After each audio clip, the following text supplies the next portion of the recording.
भारत ने मोहम्मद यूनुस का बाजा बजा दिया है। सिर्फ 20 दिनों के अंदर ही भारत ने ऐसे हालात पैदा कर दिए हैं कि बांग्लादेश का आधा बिजनेस खत्म।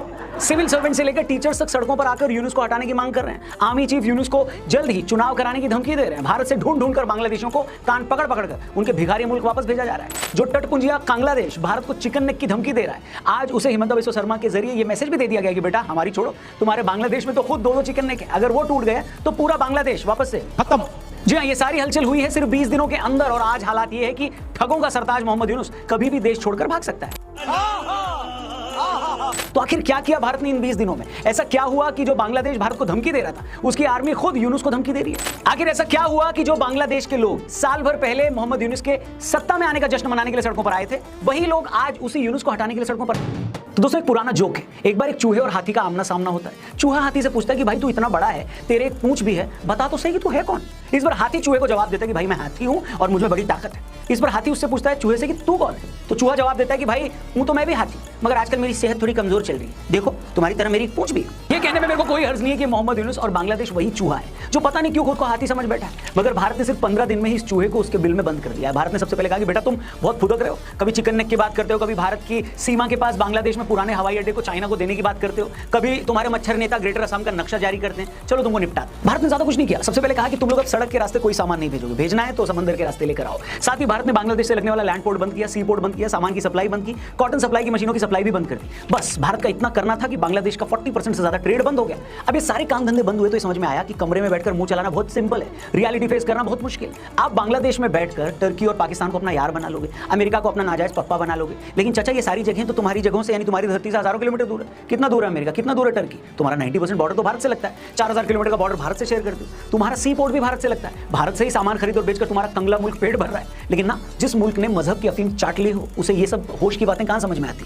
तो भारत ने कहा ठीक है करते हैं तुम्हारा प्रबंध, और पोर्ट बंद करते ही हुआ भी वही। आज हालात ये है कि पिछले एक साल के अंदर बांग्लादेश में होने वाली एफडीआई में 20% की कमी आई है, इन्फ्लेशन 9.5% तक पहुंच गया है और उनका सबसे बड़ा पोर्ट चिटगांव पोर्ट ठप हो गया है। लेकिन चचा को ऐसे अकल थोड़ी ना आएगी, ये तो बस ये सोच रहे हैं कि जैसे तैसे जब तक मैं मर नहीं जाता तब तक बांग्लादेश की सत्ता पर कब्जा करके बैठा रहूं। शेख हसीना के जाने के बाद जब पिछले साल अमेरिका ने यूनुसवा के गले में पट्टा डालकर उसे बांग्लादेश की सत्ता पर बिठाया था, तब से ये जोकर बोल रहा था कि मैं देश में पॉलिटिकल सुधार करूंगा, जर्नलिस्टिक फ्रीडम बढ़ाऊंगा, जुडिशरी में सुधार करूंगा। लेकिन ये ग्रोसरी वाले चचा ने इन 10 महीनों में हिंदुओं पर जुल्म करने और कट्टरपंथियों को जेल से निकालने के अलावा और कुछ नहीं।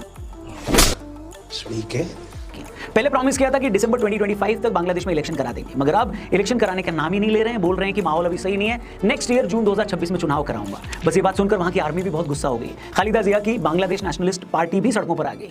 वो ये बोल रहे हैं कि ये सब क्या रायता है और ये चाहता क्या है, और जब मैं आपको बताऊंगा कि चचा चाहते क्या है, उनका प्लान क्या है, आप हैरान रह जाओ। दोस्तों, आपको याद होगा कि पिछले साल जब शेख हसीना का तख्ता पलट किया गया तो उन्होंने कहा था कि अगर मैं अमेरिका को सेंट मार्टिन आइलैंड दे देती तो मेरी कुर्सी बच जाती। अब आप इस बात को ध्यान से सुनिए, फिर आपको समझ में आएगा कि मोहम्मद यूनुस कितना खतरनाक आदमी है। आपको बता दें, बांग्लादेश के साउथ में सेंट मार्टिन आइलैंड है। ये आइलैंड म्यांमार के बॉर्डर से कुछ किलोमीटर दूर है। दरअसल काफी टाइम से अमेरिका की इस आइलैंड पे नजर है। अमेरिका को लगता है कि अगर बांग्लादेश ये आइलैंड उसे दे दे तो वो इस जगह से पूरे साउथ एशिया में अपना दबदबा बना लेगा। वो इसी जगह से यानी अमेरिका इसी जगह से चाइना को भी कंट्रोल कर लेगा और इसी जगह से वो भारत पर भी प्रेशर बना लेगा। अब अमेरिका ये आइलैंड कई सालों से लेना चाह रहा है, मगर बांग्लादेश इसके लिए रेडी नहीं हुआ।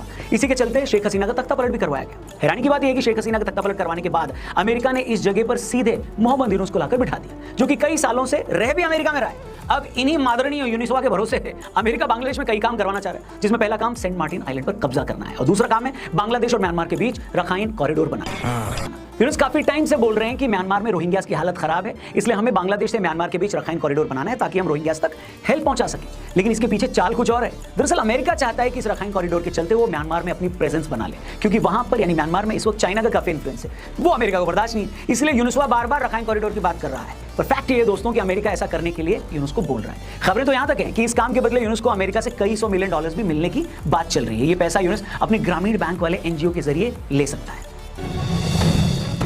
पहले ये दोनों ही बातें बांग्लादेश की आर्मी को भी बर्दाश्त नहीं है। उन्हें लगता है कि अगर हमने कॉरिडोर बना दिया तो म्यांमार से हमारी सिक्योरिटी को थ्रेट हो जाएगा, वहां से बहुत सारे घुसपैठिए आ जाएंगे। यही बात आर्मी सेंट मार्टिन आइलैंड को लेकर भी सोचती है। लेकिन यूनुसवा की खुद की तो कोई औकात है नहीं। जब यूनुस को कुर्सी पर बिठाया अमेरिका की डीप स्टेट ने है तो वही करेगा ना जो अमेरिका चाहेगा। इसलिए ये चाहते हैं कि मुझे 1 साल का टाइम और मिल जाए ताकि मैं अपने बचे कुचे एजेंडे लागू कर दूं, फिर इसके बाद लाखों करोड़ों डॉलर्स लेकर वापस अमेरिका भाग जाऊंगा। मैं कहता हूं दोस्तों, चाहे पाकिस्तान हो या बांग्लादेश, चाहे आसिम मुनीर हो या मोहम्मद यूनुस, ये लोग चाहे इस्लाम की कितनी भी बातें क्यों न कर ले, असल में इन लोगों को सिर्फ खुद की सत्ता से मतलब है। आसिम मुनीर ने खुद को एक्सटेंशन दिलवाने के लिए, अपनी पकड़ पाकिस्तान में स्ट्रांग करने के लिए हिंदुस्तान में 28 हिंदुओं को मरवा दिया। इसी मुनीर की वजह से आज टूरिज्म पर डिपेंड रहने वाले लाखों कश्मीरी भूखे मर रहे हैं, मगर उससे इसको कोई फर्क पड़ा नहीं पड़ा। वो तो आज खुद को फील्ड मार्शल बनवाकर शहबाज शरीफ की भतीजी से अफेयर चला रहा है। गजब बेइज्जती है। और मर कौन रहा है? कश्मीरी। उसी तरह यूनुस भी पिछले 1 साल से भारत के खिलाफ जहर उगल रहे हैं। उनकी इसी जहर की वजह से बांग्लादेश में आज काम धंधे चौपट हो गए, महंगाई बढ़ गई है। बांग्लादेश चीन से लेकर जापान तक $1-1 बिलियन के लिए कटोरा फैला रहा है उनके सामने, लेकिन यूनुस को फर्क पड़ा? बिल्कुल नहीं पड़ा। वो तो 1 साल का और एक्सटेंशन लेकर अमेरिका से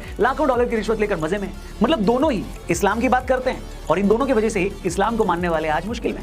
और ऐसा नहीं कि ये बात बांग्लादेश की आर्मी नहीं समझ रही है। बांग्लादेश की आर्मी को भी पता है कि भारत ने जब 2 दिन में पाकिस्तान का बाजा बजा दिया था तो हमें तो 13 मिनट में खत्म कर देंगे। इसलिए ऐसा लगता है कि भारत सरकार ने बांग्लादेश के आर्मी चीफ को बिस्मिल का संदेश पहुंचा दिया है कि इस बुढ़ऊ को निपटाओ, ये खुद तो मरेगा, बांग्लादेश को ही मरवाएगा। तभी आप देखिए बांग्लादेश में मोहम्मद यूनुस पर कांस्टेंट प्रेशर बढ़ने लगा है। अभी कल ही बांग्लादेश में 1000 सिविल सर्वेंट्स भी सड़कों पर आ गए हैं और उसके पीछे भी यूनुस की मक्कारी है। यूनुस की सरकार दरअसल सिविल सर्वेंट्स को लेकर एक ऑर्डिनेंस ले आई है कि अब से सरकार जब चाहे किसी भी सिविल सर्वेंट को बिना नोटिस दिए हटा सकती है। इसके पीछे बुढ़ऊ की सोच ये है कि जो भी सिविल सर्वेंट शेख हसीना से हमदर्दी रखते हैं या जिनकी बाह मरोड़ना उतना आसान नहीं है, उन्हें हटाया जाए। लेकिन उनकी इस घिनौनी सोच से बांग्लादेश के 18,000 सिविल सर्वेंट्स नाराज हैं। वो सड़कों पर आ गए। इस फैसले के खिलाफ सेक्रेटरीट में प्रदर्शन हुए। इस प्रदर्शन में स्टूडेंट यूनियंस और कई पॉलिटिकल पार्टीज भी शामिल हो गई हैं।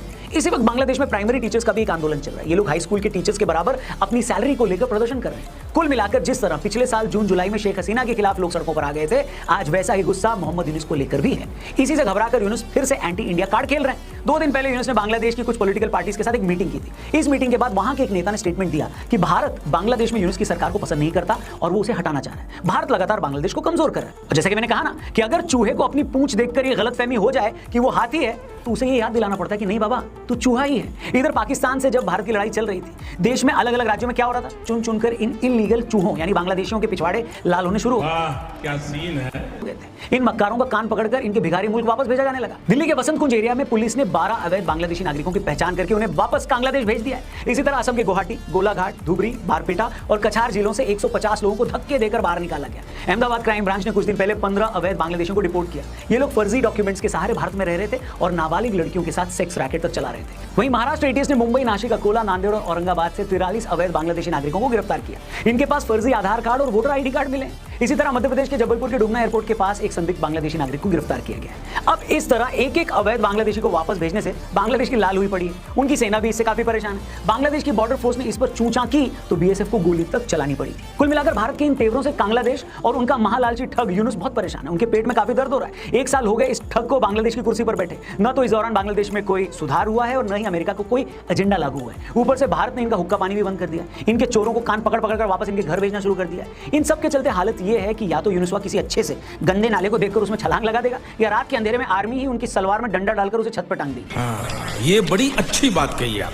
माहौल बन चुका है, बस देखना है कि ये सब होता कब है। आप बताओ कमेंट करके क्या लगता है, भारत को बांग्लादेश के साथ क्या सुलूक करना चाहिए? क्या पाकिस्तान की तरह इनको भी 2 रहपट पड़ने चाहिए, या फिर जब तक एक-एक बांग्लादेशी जो इलीगल तरीके से भारत में रह रहा है उसे जब तक वापस भेज नहीं दिया जाता तब तक ये रुकना नहीं चाहिए? वैसे आपने भी ऑब्जर्व किया होगा अपने अगल बगल जहां भी जिस भी इलाके में आप रहते हैं, क्या आपको शक है कि कोई बांग्लादेशी वहां गलत तरीके से रह रहा है? तो प्लीज पुलिस को जरूर रिपोर्ट करें और उस बारे में कमेंट करके जरूर बताएं कि किस इलाके में आप रहते हैं और कहां आपको शक है कि आपके अगल बगल ऐसे इलीगल तरीके से लोग रह रहे हैं। दोस्तों नमस्कार, वीडियो पसंद आया हो तो लाइक और शेयर करें। ऐसी न्यूज़ देखने के लिए हमारे YouTube चैनल को सब्सक्राइब जरूर करें। धन्यवाद। जय श्री